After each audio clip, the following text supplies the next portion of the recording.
हवा में ताश का महल नहीं बनता, रोने से कोई मुकद्दर नहीं बनता, खुद पर हौसला रख है मेरे दोस्त, क्योंकि एक जीत से कोई सिकंदर नहीं बनता। ये शायरी इसलिए भी क्योंकि आज हमारे साथ हैं एशिया बुक रिकॉर्ड में 140 केजी वेट लिफ्ट करके अपने ऊपर होल्ड करके सिर्फ 60 सेकंड में रखने वाले प्रिंस कुमार, और उनका अब टारगेट है कि गिनीज बुक में रिकॉर्ड हो। लेकिन आज उनसे जानेंगे कि उनका सफ़र कैसा रहा और साथ में अभी कौन सी ऐसी परिस्थिति है जिस वजह से वो अब तक गिनीज बुक वर्ल्ड रिकॉर्ड में अपना नाम दर्ज नहीं करवा पाए।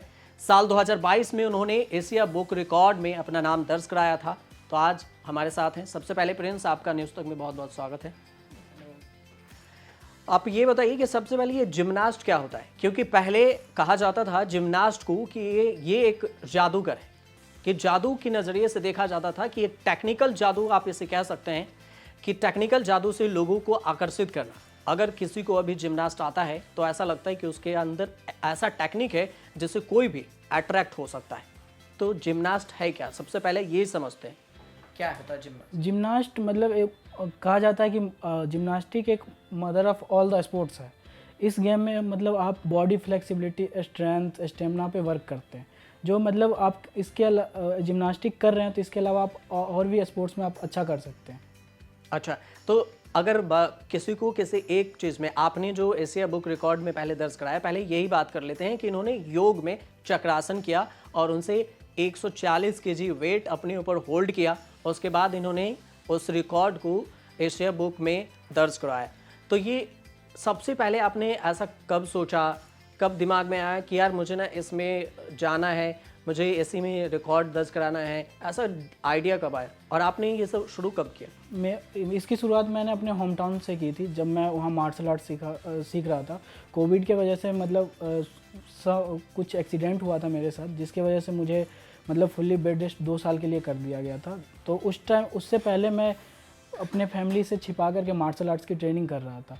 तो उस वजह से मेरी उस एक्सीडेंट में मेरी जान बची थी, जिसके वजह से मैं उसी चीज़ को आगे कंटिन्यू कर रहा हूँ।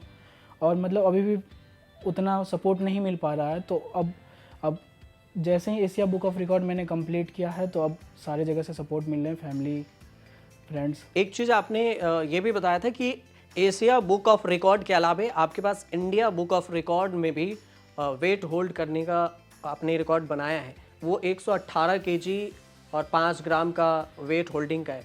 तो ये एशिया बुक रिकॉर्ड और इंडिया बुक रिकॉर्ड ये क्या होता है, छोटे से? ये मतलब इंडिया बुक ऑफ रिकॉर्ड आप अपने यूनिक टैलेंट को वहाँ पे दिखा करके, ये सिर्फ पूरे भारत के लिए है। हाँ। जो भारत एशिया और जो एशिया पूरी दुनिया में है। एशिया मतलब एशिया कंटिनेंट में जो कंट्री आते हैं उन सब में, उन सभी में, सब में किया। तो उसमें आपने 140 होल्ड किया और इंडिया में 118 केजी वेट होल्ड किया। तो ये सफ़र शुरू कैसे हुआ, कब से? जब मैं मार्शल आर्ट्स कर रहा था तब वहाँ पे मेरे एकेडमी के कुछ लड़के थे जो चक्रासन कर रहे थे।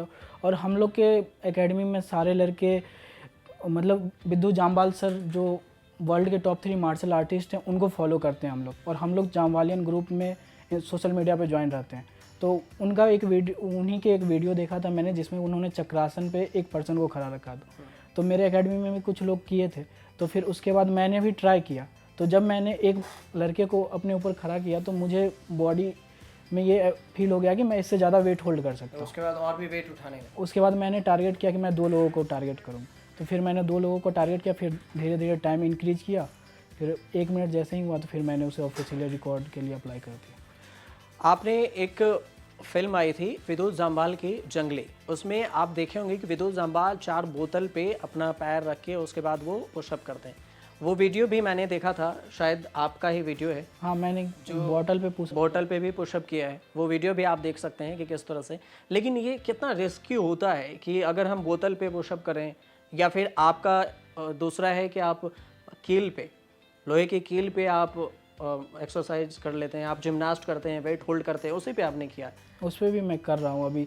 हाँ। और आगे रिकॉर्ड के लिए भी मैं अप्लाई करूँगा। और मेरा टारगेट है कि मैं सारे योगासन जो है, योग, उसको मैं नेल पे करूँगा। तो ये कितना मुश्किल है, ये एक आम भाषा में समझाइए कि एक आम लोग, सबसे पहले तो मैं ये गुजारिश भी करूँगा कि आप एक आम लोग ना करें, क्योंकि ये एक ट्रेंड है, इसलिए ये योग करके दिखा रहे हैं कील पे या बोतल पे। इसे खुद से करने की कोशिश ना करें। अगर आप जिम में हैं और सीख रहे हैं तब तो ठीक है, लेकिन वैसे आप इसका प्रैक्टिस ना करें तो बेहतर रहेगा। हाँ बताइए, तो ये कैसे मतलब कितना खतरनाक है, ये खतरा है इसमें? कभी डर लगता है कि अगर हम कर रहे हैं तो? इसमें डर तो रहता ही है, बट यही है कि आप कोच के गाइडेंस में कर रहे हैं, किसी प्रोफेशनल गाइडेंस में कर रहे हैं, तो सारे इक्विपमेंट वहाँ पे सेफ्टी के में रखे हुए थे, देख करके उसके बाद किया जाता है। अच्छा, तो सेफ्टी में क्या क्या होता है? जैसे हम क्या ऐसा ध्यान रखें जो ध्यान में रहे और हम उसको कर सकें? जैसे मतलब मैं कील पे जैसे वेट होल्ड करता हूँ चक्रासन पे, या फिर जैसे स्क्वाट्स में लगाता हूँ, सिटअप्स हो गए, तो वहाँ पे मतलब एक दो जो मेरे फ्रेंड हो गए या फिर कोच हो गए, वो सभी रहते हैं, तो मैं उनके सामने में ये सारी चीज़ स्पेशली करता हूँ। अच्छा, वो प्रॉपर ट्रेनिंग देते हैं। आपने अपने प्रोफाइल में एक बात और लिखी थी कि आप कराटा भी जानते हैं, वुशु भी जानते हैं। तो ये कराटा, वुशु, किक बॉक्सिंग और बॉक्सिंग, ये 4 वर्ड है, इसमें डिफरेंस क्या होता है? एक आम बोलचाल की भाषा में मुझे कैसे पता वुशु क्या है और कराटे क्या है? वुशु मतलब हो गया एक प्रोफेशनली चाइनीज मार्शल आर्ट्स हो गया, कराटे जापानीज मार्शल आर्ट्स है, और मतलब कराटे सेल्फ डिफेंस है। कराटे का मीनिंग ही होता है एम्प्टी हैंड, उसमें आप बिना वेपन के खाली हाथ से भी अपनी रक्षा कर सकते हैं, और सामने वाले पे अगर आपकी जान पे बनाती है तो आप उससे लड़ भी सकते हैं और उस पर अटैक भी कर सकते हैं। अच्छा, और ये wushu? Wushu Chinese martial arts है, इसमें 2 आर्म्स की कुछ आर्म्स होते हैं? इसमें आर्म्स नहीं, इसमें मतलब 2 होते हैं। एक ताइची होती है, ताइची में हमें आर्ट दिखाना होता है, जैसे तलवारबाजी हो गई, लाठी का स्किल्स दिखाना हो गया, तो वो चीज़ ताइची में, वुशु के फर्स्ट पार्ट ताइची में आ जाती है। और एक दूसरी होती है फाइट, जैसे किक बॉक्सिंग हो गई या फिर बॉक्सिंग हो गई, उसी टाइप की फाइट होती है। इसमें मतलब कुछ मेजर किक्स और थ्रो वगैरह इसमें रहता है, उस चीज़ को मेनली उसमें टारगेट किया जाता है।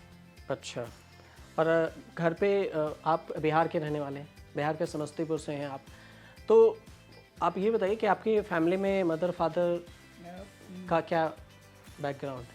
मेरा मतलब फैमिली बैकग्राउंड मतलब अभी एग्रीकल्चर से ही है, और अभी मतलब बहुत बिलो लेवल पे हैं। पापा 2009 में ही डेथ कर गए, उसके बाद मम्मी से ही और मेरे मामा के घर से ही सारे सपोर्ट अभी मिल रहे हैं। अच्छा, इसी वजह से आप आर्थिक तंगी की वजह से भी आपने गिनीज बुक में अभी तक नहीं करवा पाए। एशिया बुक में जब आप नाम दर्ज करवाते हैं तो उस वक्त कितनी खर्च होती होगी, या फिर हमें क्या प्रोसेस है कि हम करवा सकें? अगर किसी भी चीज़ में जो वीडियो देख रहे हैं उन्हें भी लगेगा कि हमें अगर हमें एशिया बुक में रिकॉर्ड करवाना है, अपना नाम दर्ज करवाना है, तो फिर हमें क्या करना चाहिए? उसे आपको ऑनलाइन गूगल पे सर्च करके एशिया बुक ऑफ रिकॉर्ड, पहले तो आपको India book of record complete करना पड़ेगा। उसके बाद आप आगे का प्रोसेस एशिया बुक के लिए कर सकते हैं। तो आप पहले गूगल पे उसके ऑफिशियली वेबसाइट पे जाइएगा, फिर फॉर्म फिलअप कीजिएगा, फिर वो एविडेंस मांगते हैं। क्या क्या? जैसे मतलब आप जो जिस चीज़ में आप रिकॉर्ड बनाना चाहते हैं, अच्छा, उसका कोई प्रूफ है? आपने कहाँ से ट्रेनिंग ली? जैसे मतलब आप जो कर रहे हैं उसका पूरा गाइडेंस के साथ, उनके जो रूल रेगुलेशन है तो उस हिसाब से आपको प्रूफ देना होता है, और उसके बाद वो फिर उनके सारे जो मेंबर्स होते हैं वो फाइनल करते हैं, फिर आपको। तो अब तो आप तो योग में भी एक्सपर्ट हैं, योग भी कर लेते हैं। जो चीज़ें हमें जिम्नास्ट में दिखाया जाए कि इससे हम रिकॉर्ड बना सकें, वो योग भी आप कर लेते हैं। तो जिम्नास्ट और योग का ये कनेक्शन अचानक से कैसे आया? एक छोटे से शहर से बोले कोई क्या जिम्नास्ट बन जाओ, तो आप ऐसे शहर से भी हैं जहाँ पे जिम्नास्ट को उतना तवज्जो भी नहीं दिया जाता, और लोग बहुत ही रेयर परसेंट 1% लोगों को पता है कि जिम्नास्ट आखिर होता क्या है। जिम्नास्ट जो सर्च कर सकते हैं गूगल पे तो उनको पता चल जाता है, लेकिन एक आम परिवार के लोग अगर सोचे कि हम जिम्नास्ट से कुछ करते हैं तो उन्हें रोक दिया जाता है। तो फिर हम जिम्नास्ट को ही क्यों चुने? जिम्नास्ट को चुनना, क्या आपको लगा कि हम जिम्नास्ट में ही फ्यूचर बनाएंगे? तो उस वक्त घर में मम्मी तब अभी भी कि नहीं यार इससे नहीं, ऐसे ही करो? तो अभी भी मतलब फैमिली की तरफ से ये अप्रोच आते हैं कि मतलब ये करना छोड़ करके तुम जॉब की तैयारी करो, गवर्नमेंट जॉब की। तो अभी मेरा मतलब इसमें फुल है, मेरा माइंड इसी पे है, तो अब इसी पे आगे फ्यूचर कैरियर बनाना। तो इसमें जो आदमी मान के चले जिम्नास्ट कर रहे हैं या आपने रिकॉर्ड बनाया, तो फिर फ्यूचर पे क्या है? सबसे बड़ा सवाल है कि यार ये हम कर रहे हैं, इनकम का सोर्स क्या होगा, हम क्या करेंगे, क्या हमें कुछ आएगा? क्योंकि एक मिडिल क्लास या लोअर क्लास पहले सबसे पहले यही सोचते हैं कि यार हम कर तो रहे हैं लेकिन इनकम सोर्स क्या है। तो इससे कुछ होता है मतलब यूथ को जो सोचे कि हाँ कर सकें? हाँ, इसमें मतलब अगर आप अच्छा कर रहे हैं, आप नॉर्मली अगर कर रहे हैं कि जैसे कुछ लोग होते हैं पढ़ते हैं सिर्फ, और कुछ पढ़ते मतलब इसलिए पढ़ते हैं कि उनको कुछ करना होता है। तो हम लोग जैसे जिम्नास्टिक में या फिर कोई भी मार्शल आर्ट्स में या फिर कोई भी स्किल पे फोकस करते हैं, एक नॉर्मली सीखना होता है और उसमें हमें सबसे बेस्ट अपना देना होता है। तो जो हम अपने आप को अब जैसे किसी भी चीज़ के प्रति मतलब हमें तो पहले अपना थिंकिंग स्टाइल चेंज करना होता है। अब जैसे कोई होता है कि कोई भी चीज़ देखा उसमें किसी की सोचने की मतलब उसके प्रति जो थिंकिंग आती है वो अलग होती है, हमारी अलग आ रही है। अब जैसे मैंने यो अभी चक्रासन में वेट होल्ड किया, तो चक्रासन तो पहले भी कर रहे थे, बट मेरा माइंडसेट आया कि जब मैं इसमें ये कर सकता हूँ और मेरी बॉडी एबिलिटी ये है कि मैं इतना वेट होल्ड कर सकता हूँ, तो फिर मैं इसको मतलब पूरे वर्ल्ड लेवल पे क्यों ना एक्सप्लोर करूँ। अच्छा, उसके बाद आपके जो ट्रेनर हैं तो उन्होंने दिया, आपने बिहार से ट्रेनिंग कहाँ से ली थी? मैं मार्शल आर्ट्स की ट्रेनिंग बिहार से स्टार्ट किया था, अपने होम टाउन समस्तीपुर से। फिर उसके बाद मैं को पिछले ईयर मैं दिल्ली यहाँ मूव हुआ हूँ। फिर अभी ड्रीम्स ऑफ इंडिया एकेडमी है बुराड़ी में, फिर वहाँ मैं अभी जिम्नास्टिक की ट्रेनिंग कर रहा हूँ और उन्हीं कोच सर के गाइडेंस में ही सारी चीज़ अभी कर रहा हूँ। तो आगे का क्या प्लान है?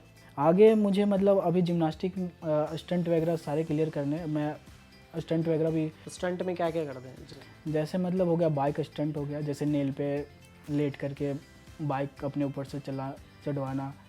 अच्छा, तो वो भी बाइक बॉडी के ऊपर से क्रॉस करना? हाँ। तो वेटे या एक दो आदमी बाइक पे बैठ के या खाली बाइक हो ऐसा? नहीं, बाइक पे चढ़ के आप जैसे नॉर्मली रोड पे जैसे चलाते हैं वैसे। तो बॉडी से क्रॉस करेगा उसमें, तो उसमें कोई वो नहीं होता दर्द? नहीं, मतलब एक होता है कि प्रैक्टिस है उसके प्रति। क्योंकि ये देखिए, अगर ये कह रहे हैं तो ऐसा कीजिएगा मत, क्योंकि ये बहुत ख़तरों से भरा हुआ है और अगर आप इसे कोशिश भी करते हैं तो ये जानलेवा भी हो सकता है। तो ये एक ट्रेनर हैं इसलिए ये कर रहे हैं। आपको इनका वीडियो भी दिख जाएगा, आप वीडियो देख भी सकते हैं, लेकिन आप करने की कोशिश बिल्कुल मत कीजिएगा। मेरे तरफ से तो हिदायत यही है। और गिनीज बुक के लिए कब तैयारी, अभी क्या तैयारी है?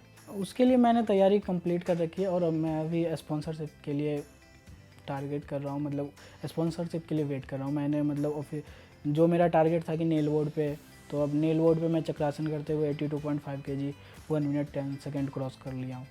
तो गिनीज बुक के लिए क्या स्पॉन्सर, मतलब कितने खर्च भी होते हैं उसमें? हाँ, कितने खर्च होते हैं? उसमें अप्रॉक्सीमेटली $1200 लगते हैं। $1200?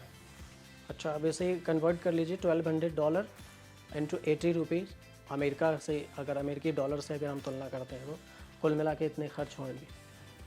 उसमें मतलब दो कैटेगरी होती है, एक होती है कि वो उनके रिप्लाई का आप वेट करो, एक नॉर्मली होती है जिसमें आपको कुछ समथिंग $5 या फिर कुछ इतना ही लगता है और नए टाइटल के लिए $5 पे करना पड़ता है। और एक होता है कि मतलब आपको उसका मेल का जवाब कब आएगा वो आप नहीं कह सकते।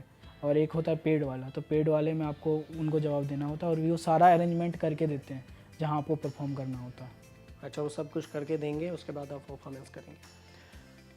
आज इंडिया बुक, एशिया बुक, उसके बाद कराटे, एक ये MMA है आपने अपने लिखा था, मिक्स मार्शल आर्ट, ये फिर क्या होता है? मतलब इसमें सारे आ जाते हैं मार्शल आर्ट्स के स्टाइल्स। तो अच्छा, जैसे मतलब MMA mix martial arts fight होती है, रिंग फाइट हो गए, हाँ। तो वो सारी चीज़। तो कुल मिलाकर अभी तैयारी है पूरी कि एशिया गिनीज बुक में हमारा नाम आ जाए और उसके बाद गिनीज बुक में नाम आने के बाद फिर आगे का प्लान प्रिंस सोचेंगे। लेकिन फ़िलहाल इनके जो रास्ते में सबसे बड़ी बाधा है वो आर्थिक तंगी आ रही है कि इनके पास उतने पैसे नहीं हो पा रहे जिस वजह से गिनीज बुक में अपना नाम दर्ज करा सकें। फ़िलहाल सफ़र जारी है और सफलता की हर कोशिश की जा रही है और हर मुकाम को चढ़ने की फुल तैयारी है। फ़िलहाल प्रिंस के साथ इतना ही। आप देखते रहिए न्यूज़ तक।